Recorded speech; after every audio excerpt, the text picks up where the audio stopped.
creating an enormous splash that nearly reached the two hidden men. When the water finally settled, both were astonished to see what appeared to be a young boy in his early teens crouched in a three-point stance on the water's surface. If it weren't for his unusual arrival in Mizuno Kuni, the two might have mistaken him for a monk. He was wearing the traditional robes and carried a shakuju. The only thing that marked him as any different was the archaic headband on his forehead, the type that hadn't been worn for centuries. Kuchios. As if only to surprise the two even more, the boy immediately slammed his hand down on the water, a sealing matrix quickly spreading out from his palm. Once the resulting veil of smoke lifted, the rebel shinobi could see two girls, one with purple hair dressed as a miko, the other with green hair in more revealing white clothing. The Violette looked decidedly ill from the rather unorthodox method of travel while the vedette merely straightened up, glancing around their new surroundings. The two Kiri shinobi shared a quick look before nodding to one another and dashing off. Their captain had to be informed of something like this. Ugh, I don't feel too good. Naruto just gave Shizuku a sympathetic pat on the back as the girl leaned heavily on a nearby tree. She sent a scathing look at Fu, who didn't even seem fazed by the summoning. In fact, she was scouting the area in case of dangerous shinobi or bandits. How come she's okay? Naruto just shrugged, careful not to remove his hand from Shizuku's back where he was making light, soothing circles which seemed to be helping. It must be like motion sickness, it just affects some worse than others. Shizuku nodded meekly, she didn't seem all that pleased about it, her rather green-tinted face said that much. I just still can't believe you made it all the way across in a day. Naruto just grinned happily. It had taken substantial effort and a brief stop at a small island he had passed, but he had managed to cross the sea separating Kaminari no Kuni and the northern islands of Mizu no Kuni. Mostly he had just used his gravity manipulation to make himself lighter and bounded across the open water. It wasn't quite striding, but he figured it was close enough. However, even he wasn't completely immune to chakra exhaustion. Naruto. Shizuku managed to catch the blonde as he suddenly wilted on his feet, swaying like a sickly plant before simply slumping to his side, completely worn out. Fu quickly jogged back over after hearing her friend's cries only to see a blissfully sleeping blonde in Shizuku's arms. A small smirk crossed the caramel-skinned girl's features as she helped her friend get the blonde up onto his feet. He really overdid himself this time, didn't he? Shizuku nodded with a warm smile. She was still feeling a little ill from the impromptu transport, but she had to admit what Naruto did was reckless, even for the container of 3 Bayu. But I don't know what he would be like if he didn't do stuff like this. Even Fu had to smile at that as she quickly pulled Naruto onto her back, his limp head lolling comically over her shoulder. Shizuku looked a little jealous that Fu was the one carrying Naruto, but she knew Fu was both stronger than her and had greater stamina. We should find a town so he can recuperate. Shizuku shook her head to clear away her green-tinged thoughts with a smile before nodding in agreement, only having half heard what her friend had said. A light groaning announced Naruto's reawakening to the world, or more specifically the little brown-haired girl who was staring at him not 3 inches from his face. She also happened to be sitting directly on Naruto's chest, a fact he noticed through his suddenly labored breathing. They just stared at one another for a few moments, Naruto with an expressionless face and the girl with one of awed curiosity that only children can pull off well. You have funny eyes. Naruto let a small smile spread over his face, stretching out the whisker marks on his cheeks, much to the little girl's amusement. Thank you, I take pride in my eyes bringing amusement to others. The girl just edged her head slightly, trying to figure out what Naruto meant by that and if he was being serious or sarcastic. Then again, very few 3-year-olds have a solid grasp on sarcasm. In the end, she simply giggled into her hand as she got up off of Naruto's chest and ran from the room with quick, pattering steps. Naruto raised himself onto his arms with an amused expression before looking around to try and see where he was. It was a small but warm room with a very family feel with its cozy red walls and simple but well-used furniture. There were a few pictures on the wall of a family, the little girl featured in most of them as well as 2 adults who were most likely her parents given the similar hair color of the woman and eyes of the man. He sat up and stretched his neck as he quickly removed the blanket that had been laid over him, panicking slightly when he realized his clothes and possessions were missing. He relaxed though when he spotted him over on a nearby chair, his shakuju leant up against it. I hope Tenai didn't disturb your sleep. Naruto looked up just as he pulled on the last of his clothes, his robe-like shirt, to see the woman that featured in most of the pictures. He just gave a kindly smile, allowing his features to set into his well-practiced serene expression. Of course not, she was merely curious. The woman chuckled in a light tinkling tone with a knowing nod. She herself was like an older version of the little girl with the same long brown hair and kindly heart-shaped face. She had a few wrinkles and worry lines, but her eyes held plenty of youth and energy. May I ask where I am? Quickly nodding, the woman motioned for the blonde to follow her out of the room. I'm Minowa, your friends brought you here to our village saying you had fallen unconscious from exhaustion. I let you sleep in the spare room. Naruto just nodded politely. They are in the kitchen waiting for you. The blonde followed the woman through the small house. It only seemed to have one floor and it only took them a moment to reach the cozy kitchen area. Fu was sitting in a chair to one side, flipping through a book from the countless she had stored away in a scroll while Shizuku was at the table making funny faces for Tenai. However, she immediately looked up as Naruto walked in, her eyes widening as Naruto braced himself. Naruto-kun. Not one to be caught out twice, Naruto actually managed to catch the girl this time instead of being bowled over, holding her secure in his arms as she hugged her. Fu looked up over the edge of her book, her eyes narrowing slightly as a feeling ran through her chest that she didn't recognize. Once again she wondered if she was coming down with something.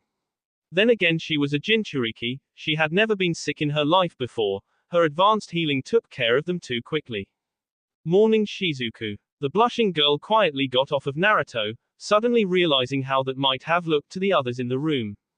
Sure enough, Fu had gone back to her book, however there was a faint red on her cheeks and Minowa was quietly giggling into her sleeve like a schoolgirl. Naruto quickly turned to the woman and bowed his head slightly, not in deference but in respect. Thank you for your hospitality, Minowa-san. Is there anything I can do to repay you before we leave? The brown-haired woman frowned slightly at that, saddened that the people who had gotten on so well with Tenai were already leaving. Must you go so soon?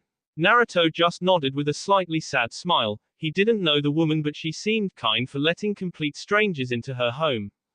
Yes, we're going to Kiri, so it would be better to get moving in the early hours of the day before the mists get too thick. The mists of Mizu no Kuni were somewhat of a legend. They never truly dissipated. The country was always shrouded by at least a light fog, much like how Omegakure was always experiencing some degree of rainfall. At worst, the fog could make it almost impossible for you to see even your own hand in front of your face. They tended to get worse as the day went on, so traveling in the mornings was fairly common. Minowa, on the other hand, just gained a look of alarm as her eyes widened. The two girls had not told her the destination. Kiri. You're going to Kirigakure no Sato. Naruto just nodded, slightly confused by the woman's startled reaction. But you can't. The civil war is worst between here and there. She looked sadly across the room to another portrait of the happy family trio, all grinning at whoever was taking the photo. Many people are fighting and dying out there right now. And not just those fighting, those caught in the crossfires are dying too. She looked up, surprised to feel a warm hand clasp her shoulder, to see Naruto smiling at her softly. Don't worry about us, we're a tough group. He nodded politely again, leaving a few ryo, the equivalent for a stay in a nice inn, on the table as he made for the door. Again, I thank you for the warm bed. With that he waved before ducking under the flaps that acted like the door, Fu and Shizuku quickly following him out into the street after saying their own goodbyes. Tenai rushed out after them, slightly saddened to see the funny people leaving but waving with a grin on her face all the same. Bye Mr. Funny Eyes. Bye bye nice ladies. The trio smiled at the little girl as they walked off, Minowa coming out a moment later to usher her daughter back inside.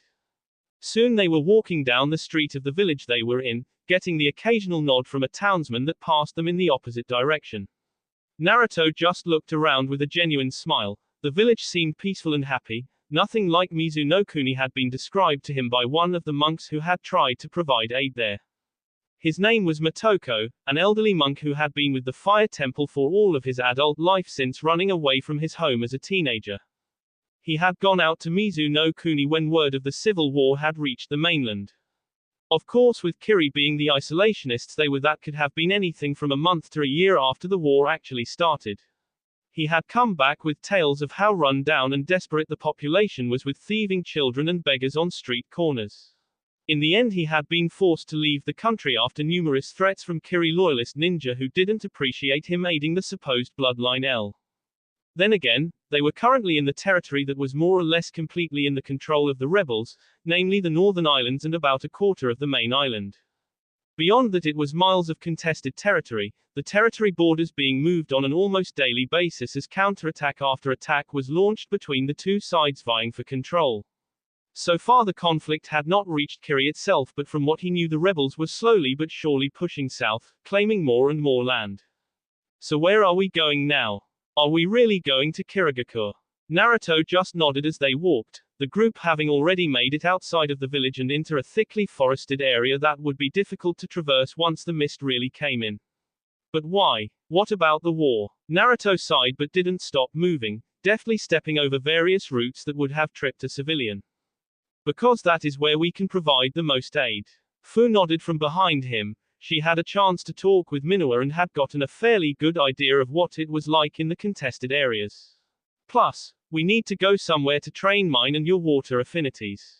Shizuku nodded slowly with a large frown. From everything she had heard, she didn't particularly like the sound of Kirigakure. She agreed more with the rebels. Couldn't we go to the rebels instead? I'm sure they could help us just as well. It's not like there is much we could do anyway. We're only 3 people and this war is countrywide. Naruto stopped for a moment, shifting his weight to lean against his staff as he looked around at her with a kindly smile. His eyes were open, a rarity even when it was just the 3 of them, and they had a deep sense of pain about them. It doesn't matter how much we can help Shizuku, just that we do something. With that he started walking again, the soft jingle of his shakuju strangely reassuring to the Violet. Anyway, I want to try something soon. If I can get it right, then I think we could help more than you'd expect. Plus, the rebels are already too busy to help us train before their own shinobi. I wouldn't ask for the valuable time anyway, the goal is too important. Shizuku was genuinely surprised at that. She had thought Naruto abhorred all kinds of violence, yet he had just admitted to agreeing with the rebels' point of view. They stayed quiet for a while as they walked. The pounding rain was affecting them more than it usually did. After so long in Kumo with relatively clear days for their entire stay, it was rather depressing for Shizuku to once again be subjected to her curse. It didn't help that as the day slowly dragged on and then moved further and further south, the mist seemed to only thicken and get worse. Soon it was to the point where even Naruto's Rinnegan was struggling to see more than 10 feet in front of them. That was dangerous. An ambush you couldn't see coming was the most likely to be successful, and in a rundown and impoverished country like Mizuno Kuni, especially as they approached the contested areas, bandits were highly likely. That wasn't to say Naruto doubted his ability to defend them should the need arise, but it was likely there was more than just bandits out in the mist. Soon it became too much for them and the trio settled in the next clearing they stumbled across, quite literally in Shizuku's case as she tripped over a jutting root. Once Naruto finished setting up their rudimentary camp, which meant putting up a sand barrier around the clearing as well as sending out his chakra through the ground as an early warning system, they each went about their own business. Fu retired to a corner off the hut and began to read. It worried Naruto a little. She seemed to be becoming more closed off to the world, even around him and Shizuku. Shizuku played with Masaru for a bit while also seeing if she could perform her water exercises on the moist ground, with somewhat limited success. She got bored after a while though and moved over to where Fu was reading, peering over the girl's shoulder to try and see what she was reading. Fu reacted like any normal person did in that situation. She shied away from the girl and moved her book so that Shizuku couldn't see it. The Violet merely pouted as she took up her little exercise again. Suddenly she blinked, looking down at the small tower of water she had created. Hey Fu. The girl didn't move her orange eyes from the book, but Shizuku somehow knew she was listening. What's your affinity? At that the girl paused, licked her finger and marked the page she was on by folding the corner of the page. I have a main affinity to water and secondary one to wind. Shizuku nodded. That had been bugging her for a while, but for some reason she had just never asked. Another thought suddenly struck her as she grinned at Fu, motioning to her little tower of moisture collected between her palm and the ground. So does that mean I'm farther on in the elemental manipulation than you are? Fu just blinked disinterestedly as she picked up her book again. No, I completed the second stage of both water and wind manipulation when I was 10 years old.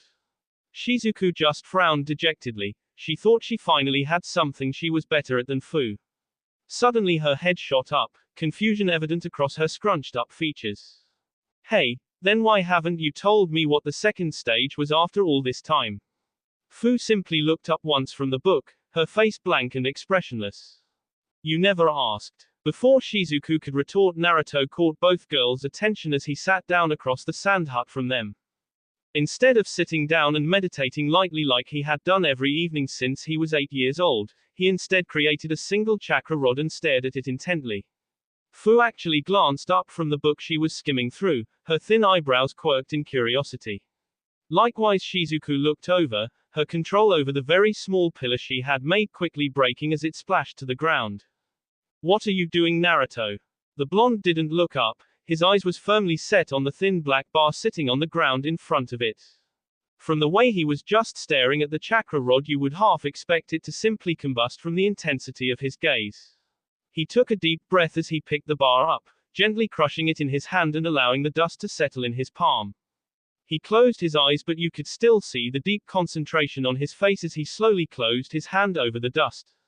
Hopefully. His hand clenched even harder as his face tightened in concentration, beads of sweat gathering at his brow. Something. The hand holding the chakra dust was now shaking slightly as Naruto clenched his teeth. If any of them could see his chakra, they would have known enormous amounts had gathered in his palm, enough to act like a beacon to a Byakugan user. Impossible. Spontaneously his right hand erupted in blue flame, pouring out between his fingers like it was trying to escape his grasp. Then, as suddenly as it had begun, he stopped, letting out a long and relieved breath as he opened his eyes and wiped away the sweat on his forehead. Tentatively he opened his hand, grinning slightly as he tossed something up into the air, something that had not been there before.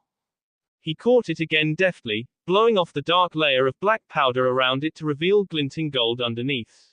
Shizuku and Fu's jaws nearly dropped at the sight of a single Ryo coin, the simple gold disc with the square hole through, though the middle was unmistakable. Naruto just looked around, smiling at his friend's shocked reactions. They were just too priceless. What was that? Naruto just grinned and tapped the side of his nose cheekily. Fu on the other hand walked over, quickly grabbing the golden Ryo from his hand and checking it over. She felt its weight, cast a keen eye over its size and shape and even bit it slightly to check if it was really gold. It was common practice for shinobi to be able to tell the difference between real and fake money because sometimes the customers were as sneaky as the ninja they hired. She looked down at it in her palm, her eyes wide and disbelieving, nearly dropping the phantom coin like it would just combust in her hand. It's real. Naruto just kept grinning, although inwardly he was slightly tired from just that small use of the jutsu he had half expected not to work. Fu looked down at him, eyes narrowed and coin held in front of her, almost accusingly. How did you do that? Naruto stopped grinning. He figured he had played with his friends long enough. The sage created the Bayu from the chakra of the Juubi. I think in comparison a small gold coin is slightly more doable. Fu just blinked. Naruto had told her of the Kyuubi's brief mention of the sage's ability that allowed him to create life itself. You are trying to recreate the Banbutsu Saozu. The blonde just gave a knowing smile as he stood up, stretching his back out. He hadn't been sitting for very long, but it had felt as though he had been in that position for hours, and all he had created was one golden coin. How does it work? At that the blonde just chuckled sheepishly, absently creating another chakra rod and spinning it lazily between his fingers. Now that I couldn't tell you, because I have no idea. He sighed wearily, allowing the simple rod to disintegrate in his grasp, reabsorbing the chakra he had used to create it. I did it more off a hunch than anything else. The Kyuubi called the rods a cheap imitation, so I figured I would start from there. Instead of trying to create something other than them from nothing but chakra, I would try to convert the rod into something else. The gold coin was just the first thing that came to mind that I could easily visualize. Fu nodded thoughtfully, still staring at the little piece of metal that minutes ago hadn't existed, at least in this form. So in theory, you could create anything you visualized. Naruto shrugged. Like he said, he had been operating off of a hunch. He knew just as much as she did. I guess, if I had the chakra. He looked down, frowning slightly as he plucked the coin out of the vedette's hand, looking at it strangely. But you know, it's weird. In one way I feel as though I've used up loads of my chakra, yet at the same time I feel almost exactly the same as I did before. I don't really know how to explain the feeling. He suddenly looked up, clicking his fingers once as he absently flipped the coin up, the flash of metal catching both Fu and Shizuku's attention. Actually, do you remember when you first started drawing out chakra?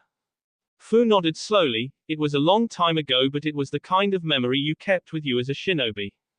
It's almost like when you first start to mold chakra, but you get the balance between spiritual and physical wrong. You end up messing it up and expelling the chakra anyway, but you used up more physical energy than spiritual, or the other way around. He nodded once, seemingly satisfied with that explanation, before quickly adding. But not quite like that, similar though. Shizuku had been nodding along to this through the whole conversation, and Masaru had been parroting the motion comically. I'm lost. Naruto turned to Shizuku and just shrugged helplessly. That was the best way he could find to explain it. Fu took the coin back. It was strangely warm and for some reason she felt inherently safe while holding it. It was strange because she had never been all that concerned with money before in her life. Then again, she had never held a coin that had been created from pure chakra before either. Well, I guess we're set for money now. Naruto just raised an eye at the purple-haired girl as he took the coin back, closed his hand around it and concentrated for a moment. When he opened it again, nothing but a fine black powder poured out. He didn't miss the disappointed looks from Fu and Shizuku, although in Fu's case it was for a different reason. That would be highly misappropriate, don't you think? It's basically fraud. Shizuku merely pointed at the blonde accusingly.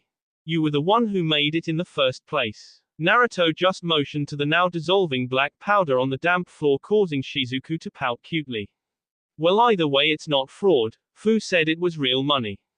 Naruto just shook his head and sat back down. This strange tiredness, yet not tiredness, he was feeling was disorientating. I'm not going to just create money to make our lives easier. It's irresponsible. Shizuku frowned at the ground, not noticing Masaru sending confused glances around the room, wondering what was going on with the strange large monkeys he had been following. Then how are you going to use this to help people like you said you would? Naruto just smiled sagely as he leant against his own wall of sand, noting absently that the mist didn't seem to be affecting it as long as his chakra was in it. Money is not the answer to all problems, Shizuku. Now, if you don't mind. He yawned into his hand and curled up slightly on his sleeping mat, his eyes slowly drifting shut. Quote. I'm going to sleep. Fu and Shizuku just stared at the napping blonde for a moment before both their eyes drifted to the small pile of black dust that had just finished dissolving into bright golden sparkles that slowly faded from view.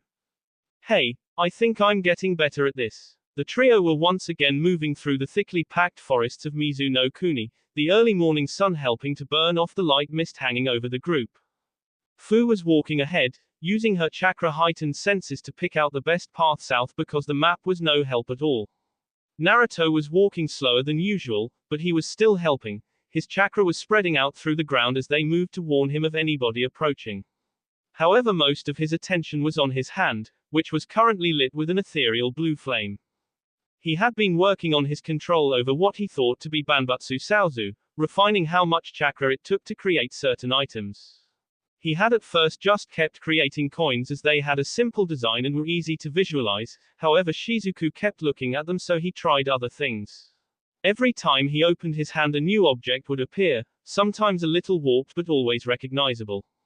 He still had that strange feeling of unbalance after performing the technique and was trying to figure out what it was, and hopefully how to fix it. That's great, Naruto. Shizuku's deadpan voice was slightly muffled by the mist in the air, but it reached Naruto and Fu's ears just fine.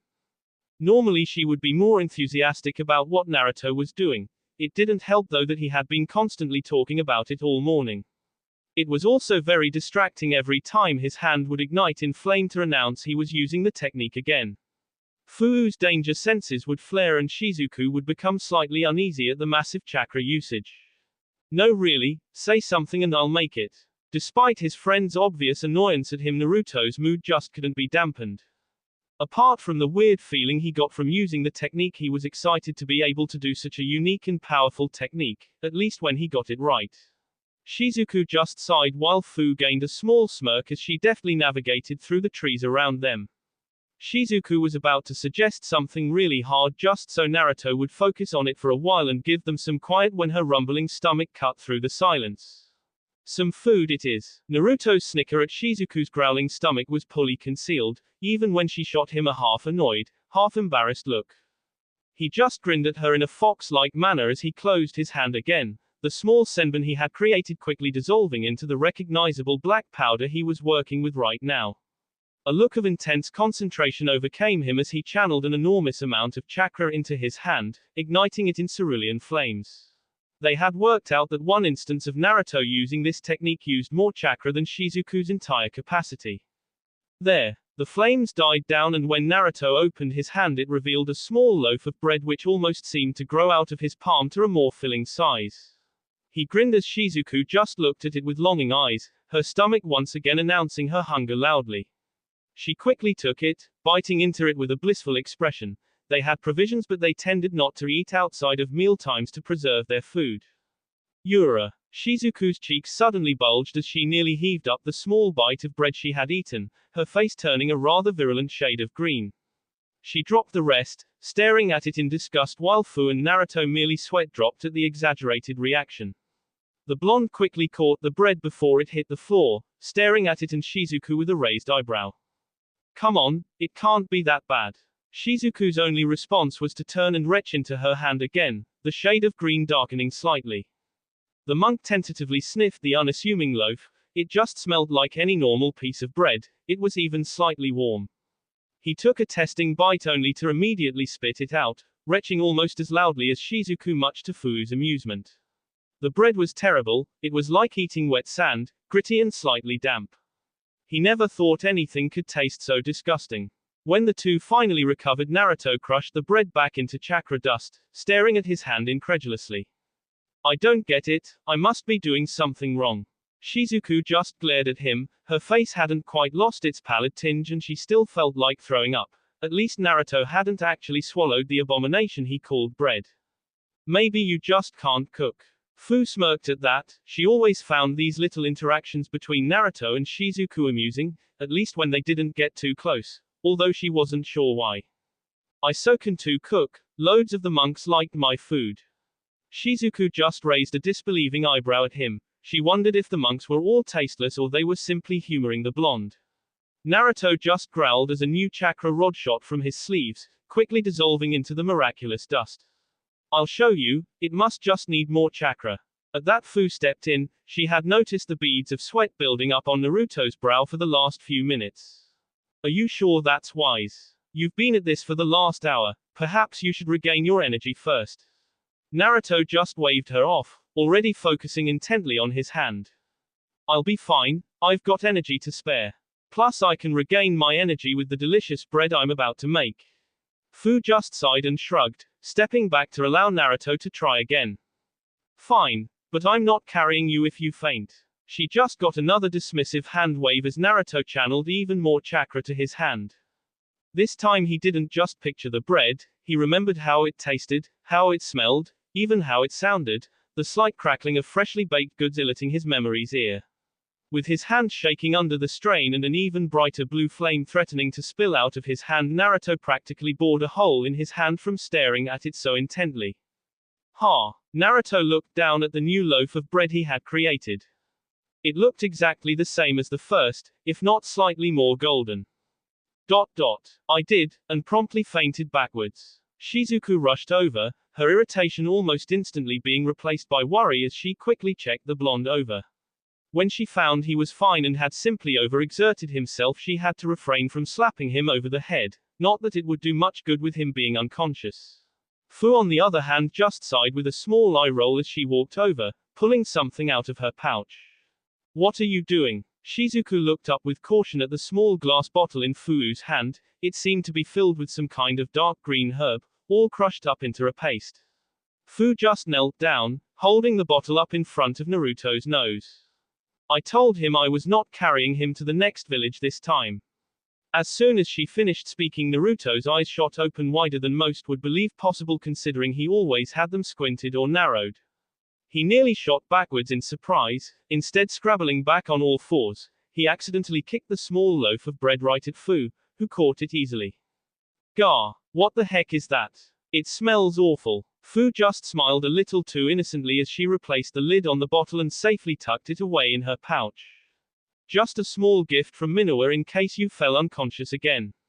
Naruto's eyes just kept darting to her pouch and back, his face slowly regaining color.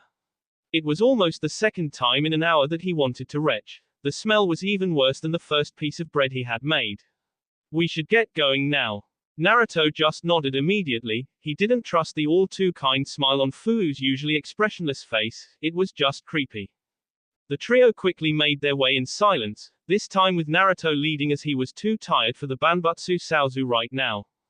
Fu brought up the rear, looking down curiously at the bread in her hand. It looked okay and she had eaten some pretty nasty things during her time. In the end she just shrugged and took a bite anyway, Her stomach might not have been growling, but she was still rather hungry.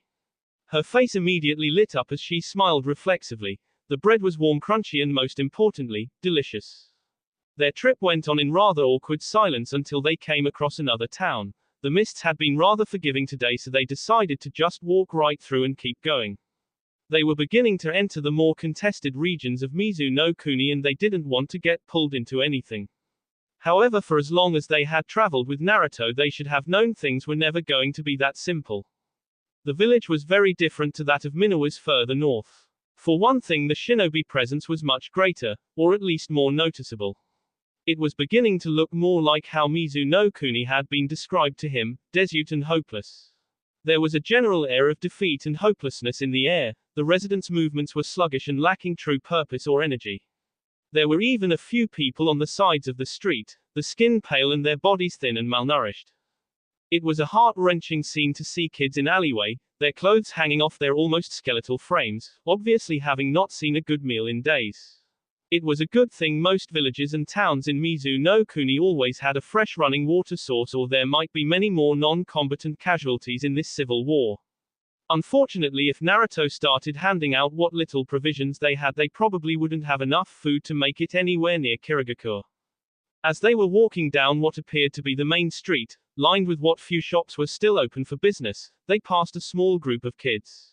One of them, a small scruffy girl with dirty brown hair wearing a worn blue dress, bumped into Naruto before apologizing in a small timid voice and running off to catch up with her friends. Naruto just smiled sadly at the scene before frowning as he patted where his money pouch was supposed to be. Hey, he turned, only to see the group of kids sprinting off into nearby alleyway. He chased after them, his longer legs and chakra-enhanced movement allowing him to round the corner of the narrow alley only a few seconds later. However, as soon as he stepped foot on the wet cobbles, a makeshift smoke bomb went off at his feet, causing him to cough as he breathed some in. However, it didn't blind him like it was supposed to. He could clearly see the chakra of the kids as they ran off. Banshu Tenon. He held out a hand, aiming for the little girl who had bumped into him. By the time the smoke had cleared, he had a strong grip on her shoulder as she stared up at him with wide, fearful gray eyes. She cowered slightly under his stern look that quickly softened when he saw just how scared she was. Please don't hurt me, I'm sorry. She held out the pouch in front of her, her hand trembling a little at the thought of the rebuking she would receive. She had heard of kids getting caught after stealing from people trained in chakra before, especially shinobi. It was enough to say that Kiri loyalists weren't the most forgiving people, and it was very easy to be falsely branded as having a bloodline if you weren't careful. Look, I'm not going to hurt you. Naruto got down on one knee and smiled as warmly as he could at the little girl, opening eyes so he would appear less threatening. Unfortunately, this had the opposite effect from what he was going for. The girl took one look at his unusual eyes and screamed. You have a bloodline. Naruto was so shocked by the sudden outburst that he didn't resist when she pulled herself out of his now loosened grip and sprinted off, her breath coming out in fearful gasps. Naruto just knelt there, shocked by the little girl's terrified reaction at his eyes. He quickly shook himself out of his shock as he stood, pulling his cloak around himself tighter and swiftly walking out of the alley. His eyes glanced around for any shinobi that might have heard the outburst. Luckily, there didn't appear to be any nearby. A few moments later and he had rejoined Fu and Shizuku, continuing on down the street until they were out of the village. All the way Shizuku had been looking at him strangely while Fu was her usual impassive self. However, even through the green-haired girl's expressionless facade there were signs of sadness and pity for the people around her. She couldn't help but compare their situation to hers before Naruto came along, and she wondered if they would have somebody to save them as well. What? Naruto finally broke the tense silence hanging around the group as he turned to look at Shizuku, who simply tilted her head. Do you still believe it would be irresponsible to create money? Naruto just blinked in surprise at the question before firmly nodding. Of course. You shouldn't abuse a power selfishly like that. Anyway, we have enough money to get from place to place. Shizuku just shook her head stubbornly, a frown marring her usually carefree features. Not for us, for them. She motioned behind her in the general direction of the town they had passed through. Don't you think we could help them? Give them enough money to at least buy food. Before Naruto could answer, Fu cut in, her usual monotone voice bouncing slightly in the fog. It would be pointless. Shizuku just looked at Fu, a horrified and disbelieving look on her face. How could you say that, Fu? Didn't you see how much they were suffering? Fu just shook her head slowly with her face remaining blank and unfeeling, at least outwardly. I did, but giving children money that they would just spend on food would merely prolong their lives, not truly help them. Again Shizuku just looked at the girl in disbelief. How could you be so cruel? Even if it only prolongs things, it might see them through to the end of this war. Fu simply shook her head in that same slow, thoughtful manner. Not cruel, simply realistic. And what do you expect Naruto to do? Go through every town, handing out money to everybody and anybody that needs it. Inflation would go up, currency would be devalued, goods would become even harder to purchase, and ultimately the situation would become worse for everybody. Even though her words were cold and logical, there was a hint of remorse in her voice. She didn't particularly like having to be the voice of reason in a mostly emotion-driven group. Then what do you suggest we do? Nothing. Fu sighed, her head tilting down slightly as she walked. In the end this war will stop, one side or the other winning. The country will slowly recover and things will return to some mode of normalcy. It is a cycle that has repeated through history. You cannot buy the outcome ahead of time. Neither girl noticed Naruto's hand tighten around his shakuju slightly at that, his knuckles becoming white. But what about the people suffering in the meantime? At that Fu could only sigh. War was not a good thing for anybody involved, regardless of whether you were a part of the conflict or not. They will struggle through. Shizuku just frowned deeply, turning to her blonde friend who had stayed silent through the small debate. Come on Naruto, what happened to offering what little help we can? Naruto finally looked up, his face surprisingly weary and saddened, surprising Shizuku when she compared it to his usual calm but generally happy persona. Unfortunately, Fu is right. It would be pointless if we simply do more harm than good. Shizuku, instead of looking annoyed or angry, simply looked frustrated, her footsteps becoming heavier as they walked. Then what can we do? I want to help those people. Naruto just sighed as he thought back to one of Chukaku's many pearls of wisdom. It is more important to help people to help themselves, otherwise they will simply end up in the same situation again. That's why it's better to teach a man to fish than just give him a fish. His words were only half-hearted though. Like Shizuku, he wanted to follow his heart and help as many people as he could. However, he also couldn't deny Fu's hard logic. Her reasoning and arguments were sound.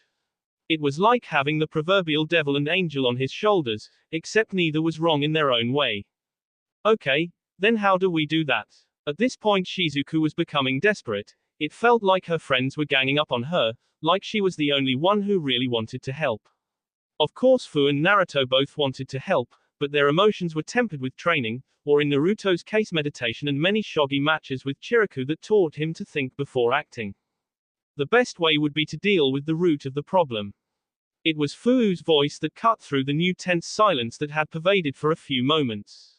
Shizuku just looked up, confused. She was trying to figure out what the problem was. The war. Naruto's voice came out slightly harsh. Naturally, as a monkey abhorred violence, but wars were the worst end of that spectrum. There were no winners in wars, only survivors and the greedy people at the top who profited off of others' pain loss. So we should join a side of the war and help try to end it. Naruto just shook his head slowly, as did Fu, confusing the young Violette even further. It's not that simple, Shizuku. The girl just threw her hands up into the air, growling out her frustrations. Then what? Why can't you give me a straight answer? Is that too? She was cut off suddenly by a huge explosion that rocked the ground underneath them. They only stayed up by fixing themselves to the floor with chakra on instinct and reflex. All three heads swiveled in an instant in the direction of the deafening noise before they all took off in that same direction. A relatively short sprint later the three emerged into a clearing, although it didn't look like it had been that way more than a few hours ago. Burning stumps were all that remained of the trees that had once occupied this area of the forest. The floor was lined with craters and scorch marks, evidence of fire and lightning ninjutsu being used. Shizuku immediately retched at the sight. She had never seen something so horrific that it could have come straight from her nightmares. Naruto, on the other hand, was reminded of when he first awakened his Rinnegan, the memory of that crater he awoke in with the two. Of course, this was on a much larger and worse scale. With his eyes roaming the recently created clearing, he was able to see the lingering chakra that was used in the obviously rather brief fight. More eye-catching though was one particular source of chakra that wasn't fading, or at least not as quickly. "There's a survivor." He was already moving before the first syllable came from his mouth. He quickly repeated the process 3 more times until he finally uncovered the person who was still alive. Ara. She was barely conscious, a young woman maybe 3 or 4 years older than he was, with burnt orange hair that was taking on a more literal sense considering the ends of her hair were slightly singed. She shifted slightly as the cold air hit her, blinking her eyes open blearily only to wince from her injuries. Lana, the young woman who didn't get off with just singes to her hair. "Stay awake, you need to stay awake." The woman's head was starting to fall limply to the side, and Naruto didn't want to risk shaking her and aggravate any injuries she might have. He wasn't sure if she heard him, but she looked to be at least making a conscious effort to keep her eyes open.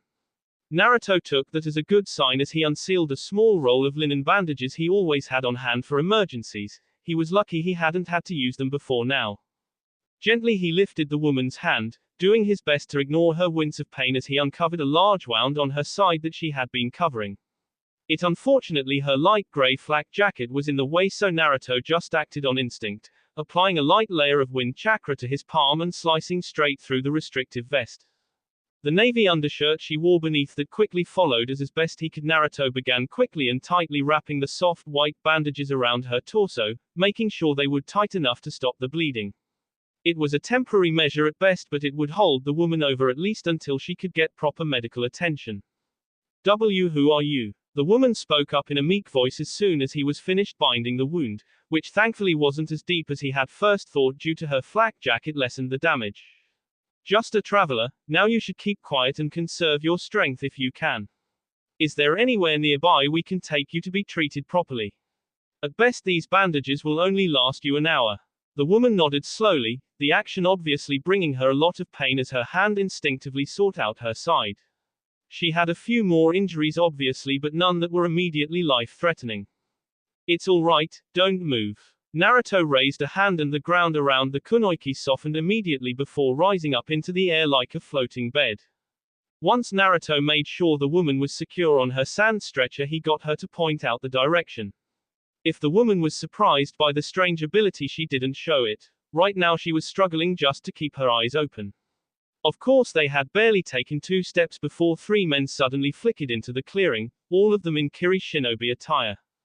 "Sorry kids, we can't let you leave here, especially not with that bloodline S you're helping." Naruto's eyes narrowed slightly at the men, or at least they would have if they weren't already narrowed to stop people seeing his eyes. "Are you the ones who did this?" He motioned in a sweeping gesture to the destroyed clearing and numerous bodies littering the ground. The man at the front of the opposing trio just chuckled harshly, a snide grin stretching across his face. "Nah, we're just the clean-up crew sent to deal with any stragglers like that you got there." Naruto's lips twisted in disgust as he unconsciously moved his body between the woman and the 3 men. "You come and weakened or dying men and women like carrion birds. That's disgraceful." The lead man, who appeared to be the shinobi's spokesperson, just sneered, his patience already having worn out.